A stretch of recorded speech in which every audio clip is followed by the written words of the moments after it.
Hi, have you ever thought कि metre इतना ही लंबा क्यों होता है, इससे थोड़ा कम या इससे थोड़ा ज़्यादा क्यों नहीं होता है? हम मास को केजी में ही क्यों काउंट करते हैं? या फिर ये जो मेजरिंग स्केल है 1 सेंटीमीटर 2 सेंटीमीटर वाली, ये इतनी ही क्यों थी? कुछ ज़्यादा भी हो सकती थी या कुछ कम भी हो सकती थी। या फिर ऐसा हुआ था किसी ने कह दिया और हमने मान लिया, या it was like that once upon a time there was a king and he said such type of things we have to use for measurement and we are following it। ऐसा कुछ हुआ था। So welcome to our channel. आज की video में हम इसी questions के आंसर ढूंढेंगे। आज का हमारा टॉपिक है 11th फिजिक्स का फर्स्ट चैप्टर जिसका नाम है units and measurement. So wasting any time let's move toward the topic.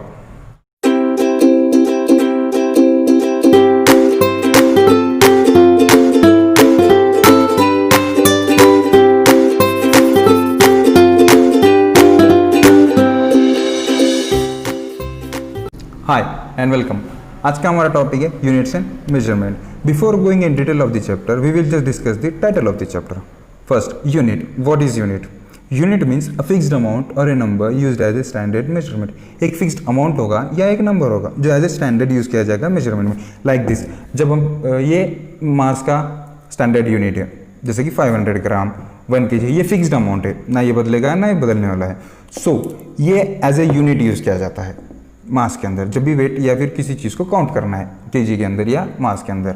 अब उसके बाद है हमारा measurement. Measurement is nothing but comparison between known quantity and unknown quantity, और we can say measurement is defined as a comparison of unknown quantity with known quantity. Like जब भी हम सब्जी वाले भैया या फ्रूट वाले भैया के पास जाते हैं तो उसके पास एक ऐसा तराजू होता है जहाँ पे वो क्या करता है, एक साइड नोन क्वांटिटी रखता है और एक अननोन क्वांटिटी को रखता है और ये दोनों का कंपैरिजन करता है। इस प्रोसेस को हम कहते हैं मेजरमेंट। जैसे कि अगर सपोज एग्जांपल के तौर पे हमने क्या किया, ये रख दिया और यहाँ पर किसी चीज़ को काउंट कर दिया, ये अननोन क्वांटिटी और ये known quantity, like this process is known as measurement. Clear? Like this, ये यूनिट और ये पूरा प्रोसेस मेजरमेंट है। Today we are going to cover 4 points in this lecture और in this video. First one, SI unit, standard international unit. Then next, physical quantities. Physical quantities has 3 distribution. First one, fundamental quantities, then next derived quantities, and the last one is supplementary quantities. So let's move toward the another session of video. For example, 1 bottle equals to 1 unit of water. अब हमें एक बाल्टी पानी भरने के लिए कितने unit of water लगेंगे? सपोज 10 बॉटल्स यानी 10 यूनिट्स ऑफ वाटर। हमने क्या किया, एक बॉटल को एक यूनिट डिसाइड किया और उसे डिफाइन कर दिया।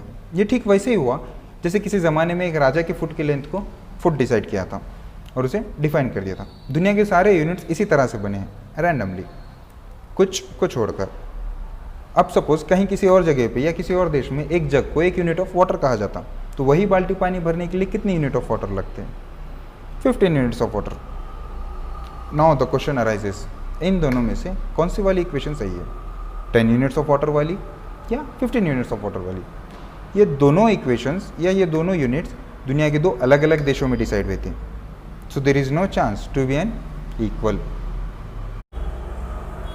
1960 में पेरिस के अंदर एक जनरल कॉन्फ्रेंस ली गई जहाँ पर इंटरनेशनल सिस्टम ऑफ यूनिट को इंट्रोड्यूस किया गया, या जिसे SI यूनिट भी कहा जाता है। उस कॉन्फ्रेंस में फिजिकल क्वांटिटीज़ जितने भी होते हैं उन्हें फंडामेंटल क्वांटिटीज़ कौन कौन से हैं, डिराइव क्वांटिटीज़ कौन कौन से, वो सारे डिसाइड किए गए ताकि कन्फ्यूजन्स क्रिएट ना हो। सो अब हम फंडामेंटल डिराइव क्वांटिटीज़ जानने से पहले हम फिजिकल क्वांटिटीज़ के बारे में जानेंगे। The most important point of this chapter is physical quantity. So follow me towards physical quantity. All the quantities that can be measured are physical quantities like mass, length, temperature and time. But what is physical quantity?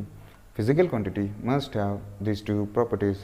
पहली कि उसके अंदर एक numerical magnitude होना चाहिए और उसके बाद उसका एक यूनिट होना चाहिए।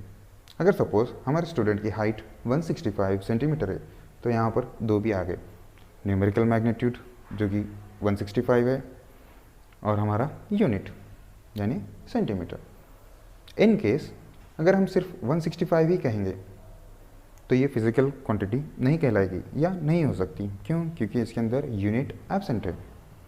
तो फिजिकल क्वांटिटी के लिए सबसे ज़रूरी चीज़ या मस्ट है एक न्यूमेरिकल मैग्नीट्यूड और उसके साथ ही साथ उसका एक unit.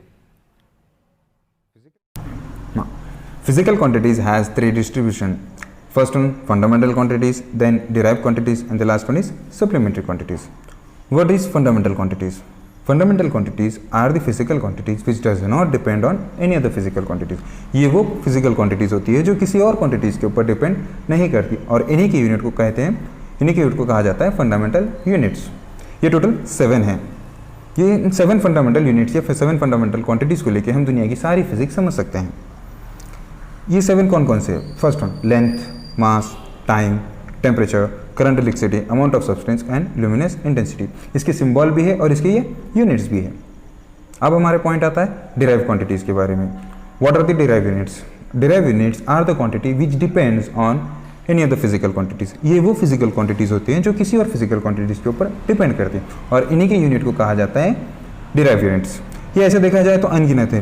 Here are some of examples. यहाँ पे कुछ एग्जांपल्स हैं. Volume, density, velocity, acceleration, electric charge, force, etcetera etcetera. उसके यूनिट्स भी है और उसके सिंबल्स भी है. देख लीजिए. अब next supplementary quantities. Supplementary quantities ये एंगल के बारे में. एक प्लेन एंगल होता है और एक सेकेंड प्लेन एंगल होता है और एक सॉलिड एंगल होता है. प्लेन एंगल ये दो रेडाई के बीच का एंगल होता है और सॉलिड एंगल ये 3D वाला एंगल होता है. प्लेन एंगल की यूनिट हमारी रेडियन है और सॉलिड एंगल की हमारा स्टेरेडियन है. चलिए अब हम चलते हैं हमारे क्वेश्चन की तरफ कि मीटर इतना ही लंबा क्यों होता है, इससे थोड़ा कम या इससे थोड़ा ज़्यादा क्यों नहीं होता है. डिसाइड किया गया. अर्थ के नॉर्थ पोल से लेके इक्वेटर तक के डिस्टेंस को 1 करोड़ यूनिट मीटर कंसिडर किया गया. फिर उसे एक रोप के थ्रू मेजर किया गया. फिर उसके बाद उसे 1 करोड़ इक्वल पार्ट्स में 1 करोड़ इक्वल पार्ट्स में डिस्ट्रीब्यूट किया गया और वो एक पार्ट को हम 1 मीटर कहते हैं. फिर 1769 में उसका एक प्रोटोटाइप बनाया गया. फिर उस प्रोटोटाइप को वर्ल्ड वाइड डिस्ट्रीब्यूट किया गया. आज जो हमारे पास प्रोटोटाइप है 1 मीटर स्केल वाला, वो उसी का एक पार्ट है. अब हम जानते हैं कि हमारी बाल्टी में आखिर पानी कितना था. उसमें था 10 लीटर्स यानी 0.01 मीटर्स. क्या आपको पता है अर्थ के अंदर कितना वाटर है? लगभग इतना 120 1260 000 000 000 000 000 मीटर क्यूब. क्या आप जानते हैं हाइड्रोजन का वॉल्यूम कितना है? लगभग इतना. अब हर बार इतने जीरो ना लिखना पड़े इसलिए हमने कुछ प्रीफिक्सेस का यूज़ किया, like this hexa, peta, tera, giga, mega, kilo, hecto, deca, इस तरह से. और वो जो इंटरनेशनल सिस्टम ऑफ यूनिट जो बनाया गया था उसमें 3 टाइप्स थे, MKS, CGS और एक ब्रिटिश यूनिट थी. Hello, thank you for watching. ये था हमारा आज का वीडियो. अगर किसी को जानना है कि किलोग्राम का एक्चुअल मास कितना होता है या किलोग्राम को किलोग्राम ही क्यों कहा गया तो कमेंट बॉक्स में बता दीजिएगा. And next video will be on dimensional analysis. So stay tuned, take care, good bye.